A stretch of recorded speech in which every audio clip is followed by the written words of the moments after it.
नमस्कार दोस्तों, हमारे अपडेट की बात की जाए। ब्रिटेन को भारत से जलन हो रही है क्योंकि ब्रिटेन का मानना है कि भारत एक ऐसा देश जिस पर हमने 200 साल राज किया, हमसे पहले ये सुपीरियर टेक्नोलॉजी कैसे डेवलप कर सकता है। और जो बाइडेन जाते जाते एक और ह्यूमंगस ब्लंडर करके गए हैं और रशिया के क्रेमलिन की तरफ से फाइनली ऐलान किया गया है कि व्लादिमीर पुतिन 26 जनवरी तक भारत आ सकते हैं। हम जानेंगे इन सारी अपडेट को, इसीलिए अगर आपने हमारे चैनल को सब्सक्राइब नहीं किया है तो प्लीज सब्सक्राइब कर लें क्योंकि हम ऐसी ही इंफॉर्मेटिव वीडियो डालते रहते हैं। हमारी पहली अपडेट की बात की जाए, ब्रिटेन को ऐसा लगता है कि पाकिस्तान की तरह भारत भी उनकी एड मनी से चल रहा है। नाउ मैंने आपको कल ही बताया था कि भारत ने हाइपरसोनिक मिसाइल का टेस्ट किया है। इसी को लेकर ब्रिटेन के जाने माने इंग्लिश सिनेमेटोग्राफर और डायरेक्टर ऑफ फोटोग्राफी बीनेटिक्स स्पेंस ने कहा, ब्रिटेन कई मिलियन डॉलर की एड भारत को दे रहा है और भारत इसी एड से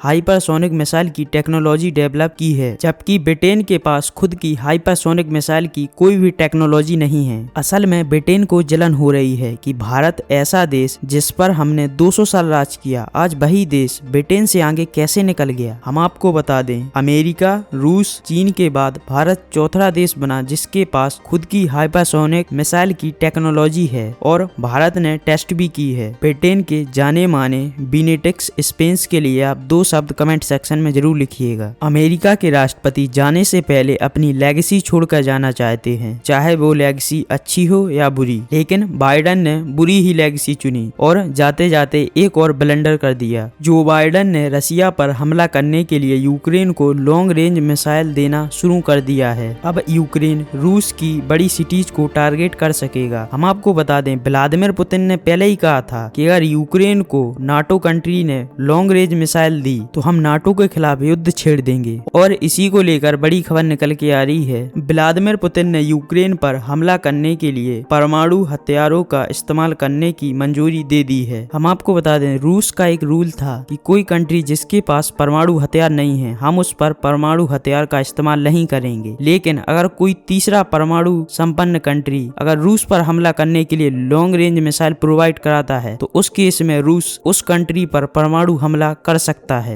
जो बाइडेन के इस मूव की वजह से रूस यूक्रेन युद्ध और भी भयानक मोड़ ले सकता है। और मैं कहूंगा कि जो बाइडेन ने जाते जाते एक और ह्यूमंगस ब्लंडर मूव उठा लिया है। इसको लेकर अगर कोई अपडेट आएगी तो मैं आपको जरूर बताऊंगा। हमारी अगली खबर भारत के लिए काफी अच्छी खबर है। यूक्रेन जंग के बाद लगभग 3 साल के बाद व्लादिमीर पुतिन भारत आए थे और दोनों देशों के बीच 28 एग्रीमेंट साइन हुए थे, जिसमें डिफेंस और टेक्नोलॉजी कोलैबोरेट हुआ था। मोदी जी 2 बार रूस जा चुके हैं, पहले जून के महीने में, दूसरा ब्रिक्स समिट हुई थी उसमें प्रधानमंत्री मोदी खुद गए थे। अब रूस की बारी थी कि वो भारत आए और इसी को लेकर बड़ी अपडेट निकल के आ रही है कि व्लादिमीर पुतिन 2022 के बाद पहली बार भारत की विजिट पर आएंगे। बताया जा रहा है कि 26 जनवरी तक व्लादिमीर पुतिन भारत आ सकते हैं और दोनों देशों के बीच कौन कौन सी कोलैबोरेट और कौन कौन से एग्रीमेंट साइन होंगे, टेक्नोलॉजी कोलैबोरेट किया जाएगा, इसको लेकर अगर बड़ी अपडेट निकल के आती है तो मैं आपको जरूर वीडियो बनाकर बताऊंगा। इसलिए अगर आप चैनल पे नए हो तो एक लाइक का चैनल को सब्सक्राइब जरूर कर लें। जय हिंद, वंदे मातरम।